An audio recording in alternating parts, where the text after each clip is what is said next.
So hello friends and fans, so welcome back to the channel. क्या हाल चाल है आप सबकी? उम्मीद है आप सब ठीक होंगे। तो यार, अब जैसा कि मैं आपको बता रहा था कि ये वीडियो मैं अपनी अब स्ट्रगल के बारे में बताने जा रहा हूँ कि मतलब जितना आसान सब कुछ लगता है उतना होता नहीं है, जितना मतलब आसान दिखता है वैसा होता नहीं है। जैसे अब आप लोगों को दिख रहा होगा कि बच्चा यहाँ आ गया, मैं यहाँ पे आ गया हूँ स्कॉलरशिप पे, इंजॉय कर रहा हूँ सब कुछ। तो इसके पीछे यार एक बहुत बड़ी स्ट्रगल है। मैं अब सोच रहा था कि मतलब मैं आप लोगों को ये स्ट्रगल बताना कहाँ से स्टार्ट करूँ, कि ये स्टार्ट कहाँ से हुई। तो ये मतलब अब एक कॉमन उसकी बात है कि ये बात होती है तब बंदे को होश आता है जब ना एफएससी में आता है। असूलन एफएससी में आते ही होश आ जाना चाहिए, लेकिन ऐसा नहीं होता। हमारे साथ भी, ऑफ कोर्स मेरे साथ भी ऐसा नहीं हुआ था। एफएससी में जब तक आए ना तब हमें बस यही पता था भाई हमने एमबीबीएस करनी है और कुछ नहीं करना, और कोई हमारे मतलब दिमाग में फील्ड ही नहीं थी। अब एफएससी के बाद एम कैट का टेस्ट। एम कैट, या जो दोस्त मेरे इंडिया से हैं ना तो उनको मैं बता दूं कि एम कैट जो होता है ना वो एमबीबीएस का एक टेस्ट होता है। मतलब एमबीबीएस में यूनिवर्सिटी में एडमिशन लेने के लिए सेम इंडिया में भी एक टेस्ट होता है, वैसे ही पाकिस्तान में उसका नाम एम कैट होता है, तो उसकी तैयारी करनी पड़ती है। तो इंटरमीडिएट के बाद मैंने उसकी तैयारी की और उसका मेरिट नहीं बना हमारा। तो उसके बाद अब होश आया कि अब करना क्या, एडमिशन तो हुआ नहीं है हमारा, अब करें तो करें क्या। तब यार अब मैंने सोचा क्यों ना एक ट्राई दोबारा दी जाए, रिपीट किया जाए। तो मैंने एक साल रिपीट किया। अब उस रिपीट करने के दौरान मैंने सोचा कि यार क्यों ना फॉरेन अब्रॉड भी स्कॉलरशिप्स के लिए मैं अप्लाई कर दूं, क्योंकि मेरे तब एफएससी में 87% मार्क्स थे। आई नो 90 प्लस नहीं थे, लेकिन मैंने सोचा कि यार 87 भी इतने बुरे नहीं है, कहीं ना कहीं मे भी कुछ स्कॉलरशिप मिल जाए।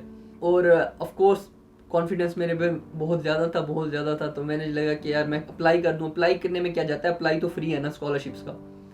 तो मैंने अप्लाई किया। अब आप लोगों को ये पता है कि मैं यहाँ टर्की बुर्सलारी में आया हुआ हूँ, यहाँ टर्की में आया हुआ हूँ। तो लेकिन मैं आप लोगों को बता दूँ, मैंने जापान में अप्लाई किया, मैंने सऊदी अरेबिया में अप्लाई किया, मैंने हंगरी में अप्लाई किया, मैंने चाइना में अप्लाई किया और मैंने टर्की में अप्लाई किया।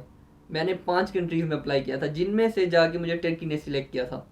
बाकी जो 4 थे उनकी तरफ से तो बस छोड़ दो कि जवाब आया या नहीं आया। कहीं मैं इंटरव्यू तक मैं पहुंचा, इंटरव्यू में रिजेक्ट हो गया, कहीं मैं कहाँ तक पहुंचा, रिजेक्ट हो गया। तो ये मतलब काफ़ी डिफ़िकल्टीज होती हैं। अब मैं ना तब रिपीट कर रहा था जब मैंने अप्लाई किया, तब मेरे दोस्त वगैरह जो मेरे साथ थे उन्होंने कहा कि यार स्कॉलरशिप्स वाले ना सिलेक्ट नहीं करते, इनमें अप्लाई करना फजूल है। मैंने भी पिछले साल किया था, दोस्त ने कहा मैंने भी इस साल किया था, मैंने इसके लिए किया था, किसी ने कोई रिप्लाई तक नहीं किया, सिलेक्ट नहीं हुए। तो तब मेरे दिल में जो उम्मीद थी ना वो ख़त्म होगी। मैंने कहा यार मैं क्यों अप्लाई कर रहा हूँ फिर इसके लिए। तो लेकिन तब मैंने ना होपफुली मैंने फॉर्म फिल किया हुआ था, अपना जो स्कॉलरशिप का फॉर्म होता है ना वो मैंने फुल अपना कोई 1 हफ्ता लगा के उसको फिल किया हुआ था अच्छा सारा। तो मैंने कहा यार मैंने फिल तो किया हुआ है, सिर्फ अप्लाई मतलब सेंड ही करना है ना, सेंड करने में क्या जाता है, डॉक्यूमेंट्स अटैच किए और मैंने सेंड कर दिया। तब मुझे मई में आई थिंक इंटरव्यू की कॉल आई। तो ये मैं इधर पिक्चर भी दिखा रहा हूँ अभी इंटरव्यू का जो मुझे मेल आई है, मैं वो पढ़ के सुनाता हूँ। Dear Shakibul Hassan, we would like to inform you that Turkey Scholarships Evaluation Committee has accepted your application eligible for the interview. Clear cut, ये देखो लिखे ना वो कैसे, eligible for interview, not for scholarship. You are invited to attend the interview at the date and place specific below, etc. etc. etc. etc. etc. And नीचे ये देख लो, ये लिखा हुआ है a quantitative test exam will be held for undergraduate candidates who will attend the interview, etc. etc. etc. तो ये था। अब मुझे इंटरव्यू की कॉल आ गई, और इंटरव्यू की सबसे जो मुझे बुरी बात थी ना वो ये थी कि मैंने आपको बताया ना, क्योंकि मैं इम्प्रूव कर रहा था अपना एफएससी लेवल, इम्प्रूव कर रहा था, इंटरमीडिएट लेवल इम्प्रूव कर रहा था, तो मेरे एग्जाम्स चल रहे थे तब जब मुझे इंटरव्यू की कॉल आई। मेरा इंटरव्यू था 24 को, 23 को मेरा पेपर था, 25 को भी मेरा बोर्ड का एग्जाम था। इंटरमीडिएट का जो मैं रिपीट कर रहा था, इम्प्रूव कर रहा था अपने मार्क्स, उनका मेरा बोर्ड का एग्जाम था। तब अब मैं कंफ्यूज था उस वक्त कि मैं इंटरव्यू देने भी जाऊं या ना जाऊं, क्योंकि मैं तो एम कैट के लिए इम्प्रूव कर रहा था, और अगर मैं अपने ये पेपर नहीं देता तो कैसे मेरे मार्क्स इंप्रूव होंगे। क्योंकि 23 को मेरा केमिस्ट्री का पेपर था और 25 को मेरा फिजिक्स का पेपर था, जो कि दोनों ही टफ थे, वो मुझे उनकी तैयारी करनी थी। तब मैं काफ़ी कंफ्यूज था कि करें या ना करें। तब फिर मैंने ना अपने मामू से बातचीत की कि मामू यूं है, मामू को भी पता था ऑफकोर्स। तो उन्होंने कहा कि हर हालत में इंटरव्यू देने जाओ, चाहे तुम पेपर दो या ना दो। तब फिर मैंने कहा कि यार चलो इंटरव्यू देने जाते हैं। अब इसका सबसे मसला पता है क्या था, मैं हूँ डीजी खान में रहने वाला, पंजाब के लोअर पंजाब वाली साइड पे। इंटरव्यू जो मेरी जगह लोकेशन थी वो थी इस्लामाबाद में। अब जो मैं आपको सिर्फ एक ट्रैवल डिस्टेंस बता दूं, जो हमारा बस पे ट्रैवल डिस्टेंस था ना वो 10 से 12 आवर्स का था। तो इस वजह से भी मैं कंफ्यूज था कि यार मतलब मैं किस तरह मैनेज कर पाऊंगा, 24 घंटे में 10 घंटे 10 घंटे तो इस तरह लग जाते हैं, और मेरा पेपर होगा अगले दिन, मैं कैसे वो आ पाऊंगा। तो लेकिन खैर यार हमने बस अल्लाह अल्लाह की और मैंने कहा चलो देने चलते हैं। अब मैं किस तरह गया ये मैं आपको बता दूं। इस तरह से गया था कि मैं 23 को अपना बोर्ड का एग्ज़ाम दिया, 12:30 बजे मेरा पेपर ख़त्म हुआ और 12:30 बजे जब मेरा पेपर एंड हुआ ना, मैं एग्ज़ाम हॉल से डायरेक्ट बस स्टॉप पे गया और वहाँ से मैंने टिकट पहले ली हुई थी और उधर से मैं डायरेक्ट इस्लामाबाद के लिए रवाना हो गया। रात को मैं वहाँ पहुँचा, वहाँ मेरे फ्रेंड्स वगैरह थे, मैं उनके हॉस्टल में रहता था, मैं पूरा अरसा उन्हीं के हॉस्टल में रहा हूँ। उन्होंने मतलब बहुत ही अच्छे दोस्त हैं मेरे सारे, तो मैं उनके हॉस्टल में वहीं पे जाके रात के तकरीबन मैं मतलब 12 बजे पहुँचा, रात के 12-1 बजे तक मैं वहाँ पे पहुँचा, 2 बजे तक उनके हॉस्टल में रहा। अब रात को मैंने 2 घंटे नींद की, सिर्फ 2 घंटे नींद की, फिर उठा, फिर मैंने इंटरव्यू की तैयारी की कि यार इंटरव्यू में कुछ भी क्वेश्चन पूछ सकते हैं, यूट्यूब पे वीडियोस देखी एटसेट्रा एटसेट्रा एटसेट्रा, तो वो मैंने देखा, इंटरव्यू की तैयारी की और फिर मैं इंटरव्यू देने के लिए चला गया। अब वहाँ पे जो हमारे साथ एक ट्रेजिडी हुई, मेरे इंटरव्यू का टाइम था 9 बजे, हम लोग रवाना हुए थे वहाँ से 7 बजे के इंटरव्यू पे, आराम से 2 घंटे पहले जा रहे हैं, पहुँच जाएंगे। 1 घंटे का सफ़र था इंटरव्यू में, मतलब जहाँ मैं रहता था उसके हॉस्टल से लेके इंटरव्यू लोकेशन तक भी 1 घंटे का सफ़र था। तब अब मैं पहुँच गया वहाँ पे इंटरव्यू देने के लिए। अब हमें जगह ना मिले, लोकेशन ना मिले। अब लोकेशन जो वहाँ पे दी गई थी उन्होंने, मतलब अब उनकी भी गलती है कि उन्होंने लोकेशन हमें सही नहीं दी, हमारी भी गलती है थोड़ी सी कि हमें ढूंढने में ज़रा मसला हुआ। आई थिंक उनकी ज़्यादा गलती है, हमारी नहीं है, क्योंकि उनको यार हमारा उस वक्त इंटरव्यू था पाक तुर्क स्कूल इस्लामाबाद में मेरा, लेकिन उन्होंने लोकेशन दी हुई थी कि near COMSATS university plot number 3। यार मतलब अगर वो सीधा सीधा पाक तुर्क स्कूल लिख देते ना तो हमें इजीली मिल जाता। मैं 7 बजे गया, 7 से 8:30 हो गया, हमें लोकेशन नहीं मिल रही। हम बार बार आसपास घूम रहे हैं, लोगों से पूछ रहे हैं कि यार तुम्हें कुछ पता हो, किसी को कुछ पता हो। तब हमने ना एक इस तरह से पूछना शुरू किया कि यार मेरा इंटरव्यू है टर्की स्कॉलरशिप के लिए, तो ये। तब उसने कहा कि यार यहाँ पे एक पाक तुर्क स्कूल है, मे भी वहाँ पे हो सकता है, आप वहाँ पे पूछ लो।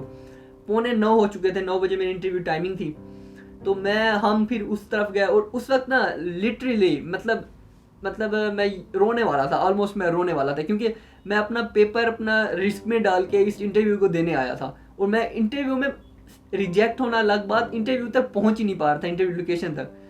तो अब मेरा दोस्त जो मेरे साथ था वो इतना परेशान था मेरे लिए कि यार वो सोचता था कि उसकी गलती है, क्योंकि इस्लामाबाद को तो मैं नहीं जानता था, मैंने उसको लोकेशन सेंड कर दी थी, उसने कहा था हम चलेंगे पड़े। तो उस टाइम मैंने मामू को कॉल की दोबारा, क्योंकि यार इस सब में ना मैं इन टच जो था ना अपने मामू के साथ था बस, तो कि यूं हो गया मामू जी अब मैं क्या करूं, मुझे लोकेशन नहीं मिल रही क्या। तो उन्होंने कहा कि ढूंढो, ऐसा कैसे हो सकता है, वहीं कहीं साथ होगी। तो उन्होंने कहा कि लोकेशन मुझे सेंड करो, मैं भी ढूंढता हूं। तो हम उस टाइम हम लोकेशन ढूंढ रहे थे कि हमारा इंटरव्यू है कहाँ और टाइम कितना रहता था। उन्होंने कहा था कि 9 बजे तक आना। खैर पूछते हम पाक तुर्क स्कूल में गए, उनसे पूछा कि यार हमारा इस तरह इंटरव्यू है, क्या आपकी लोकेशन में है। उनने कहा हाँ आपका यहाँ पे है। तब एक सुकून की सांस आई हमें, मतलब कि यार फाइनली लोकेशन मिल गई। और मैं उस वक्त तकरीबन 10 मिनट लेट हो चुका था, लेकिन खैर अच्छा ये था कि इंटरव्यू वाले अंदर वो हमसे भी डिले थे ज़रा, उन्होंने तकरीबन 9:30 बजे स्टार्ट किया था। तो इंटरव्यू देने गए, इंटरव्यू का टेस्ट भी दे दिया वहाँ पे। ये मतलब मैं उस वक्त अपना एक प्रेशर बता रहा हूँ। अब मैं इंटरव्यू दिया, इंटरव्यू दे के मैं जैसे ही बाहर आया, तकरीबन मैं गया था आपको जैसे मैंने बताया 9 बजे इंटरव्यू देने के लिए, और मैं आया तकरीबन शाम के 4 बजे मैं वहाँ से निकला दोबारा, क्योंकि पहले हमारा एक एग्ज़ाम हुआ, एग्ज़ाम के बाद इंटरव्यू में हुआ, इंटरव्यू में बारी आई आराम से। इंटरव्यू जो एक्सपीरियंस है वो मैं अपना शेयर कर चुका हूँ, आपको बता चुका हूँ कि वो अंदर जो उन बंदों के साथ, उन पीपल के साथ मेरे 20 मिनट थे वो किस तरह से गुजरे, वो मैंने एक्सप्लेन किया इंटरव्यू वीडियो में, उसको देखना जिसने नहीं देखा। तो खैर अब मैं इंटरव्यू से बाहर आया। अब अगले दिन मेरा पेपर है, शाम के 4 यहीं पे बज चुके हैं। अब सोच रहे हो शाम के 4 यहीं पे बज चुके हैं, अगले दिन मेरा पेपर है। मैं वहाँ से दोस्त मुझे पिक करने आया, मैं डायरेक्ट दोबारा बस स्टॉप पे गया, वहाँ से मैंने टिकट ली और डायरेक्ट मतलब मैं डीजी खान के लिए रवाना हुआ। अब 4 बजे मैं रवाना हुआ, तकरीबन सुबह रात के मैं 2 बजे 3 बजे घर पहुँचा। और मैं बहुत थका हुआ था यार, सफ़र की वजह से थका हुआ था, वहाँ पे टेंशन की वजह से थका हुआ था, इंटरव्यू की मैंने तैयारी की थी और आ गया मेरा बोर्ड का एग्ज़ाम था दोबारा फिज़िक्स का। मुझे अभी तक याद है, ये मेरा लाइफ का फर्स्ट बोर्ड एग्ज़ाम था जिसमें मैं सिर्फ 1 घंटा पढ़ के गया था। खैर ये भी हो गया। अब एक दिन मैसेज आए मुझे मेल पे, फर्स्ट मैसेज वो उसका था, एक स्कॉलरशिप, एक और स्कॉलरशिप का था कि उन्होंने कहा कि सॉरी वी आर नॉट, मतलब उन्होंने वो भेजा हुआ था कि हम आपको इंटरव्यू के लिए सिलेक्ट नहीं कर पाए। तो अभी मैं उसके गम में बैठा हुआ था, घर वालों को मैं सोच रहा था बताऊं, वो वैसे उनको मैं मतलब पेरेंट्स वगैरह मेरे साथ यार बहुत कोऑपरेटिव थे, उन्होंने मुझे कभी किसी चीज़ से नहीं टोका। तो उनको मैंने बताया क्या यूं मेरा साथ हो गया, मैं सिलेक्ट नहीं हुआ। उन्होंने कहा कोई बात नहीं। अब अभी मैं यहीं पे बैठा हुआ था, तब मुझे टर्की बुर्सारी की मेल आई, और वो मेल ये थी, ये जो मैं अभी दिखा रहा हूँ। Dear Shakibul Hasan, we are pleased to inform you that Turkey Scholarship Committee has decided to award a scholarship sponsored by Yurt Dişi Türkler ve Akraba Toplulukları Başkanlığı for you to study in Turkey. Information about scope of scholarship you have been awarded and the procedure you will need to perform will be sent to you by email. तब एक जो उस वक्त मुझे जो खुशी आई थी ना, वो मुझे आज तक नहीं आई। मतलब एक किस्म का ना ऐसा लग रहा था कि मैंने कुछ अचीव किया लाइफ में, अभी तक मतलब कुछ भी नहीं किया था, अब लग रहा है कि यार कुछ ना कुछ अचीव किया। एक मतलब बहुत ही एक अच्छी खुशी थी। इवन मुझे ना गूज़बम्स आ गए थे तब जब मैंने ये मेल पढ़ी, और तब मैं फ़ौरन भागता अम्मी के पास गया था और अम्मी को मैंने कहा कि अम्मी यार मेरा मतलब ये सिलेक्ट हो गया है। और अम्मी के साथ मैं बहुत फ्रैंक था, जैसे मैं कह रहा हूँ ना अम्मी यार, मैं ऐसे भी कह देता था उनको। तो अम्मी जी मेरा ये स्कॉलरशिप में सिलेक्शन हो गया, तो हम बहुत ही खुश थे सारे कि यार फाइनली कुछ ना कुछ हमारा हो गया। अब स्कॉलरशिप में सिलेक्शन हो गया, अब असल जो टेंशन शुरू हुई थी ना, यहाँ से शुरू हुई थी। इवन एक ऐसा पॉइंट भी आया था ये सिलेक्शन के बाद कि जहाँ मैंने सोचा था कि यार भाड़ में जाइए स्कॉलरशिप, मुझे इसमें जाना ही नहीं है। मतलब इस कदर मैं टेंशन में आ गया था। इसकी वजह जो मैं कहूँगा कि यह है कि मेरी अपनी लैक ऑफ इंफॉर्मेशन भी है। मुझे बिल्कुल अंदाज़ा नहीं था कि क्या डॉक्यूमेंट्स या क्या प्रोसीजर होता है अगर एक बच्चा स्टडी करने जा रहा है अब्रॉड।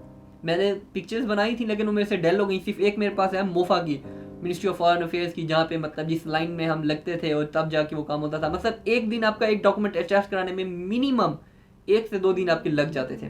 तो ये सब कुछ किया, एंड में सिलेक्शन हो गई। और अब मैं यहाँ पे एक पिक्चर शो कर रहा हूँ। ये पिक्चर जो आप देख रहे हो ना, ये पिक्चर है एम्बेसी की। जब मैं फाइनल सिलेक्शन हो गया, बच्चे सारे प्रोसेस कंप्लीट हो गए, तब एम्बेसी ने हमें एक वो ट्रीट टाइप दी थी कि सबसे एक दफ़ा मिलेंगे, बातचीत करेंगे, एक पिक्चर गैदरिंग होगी।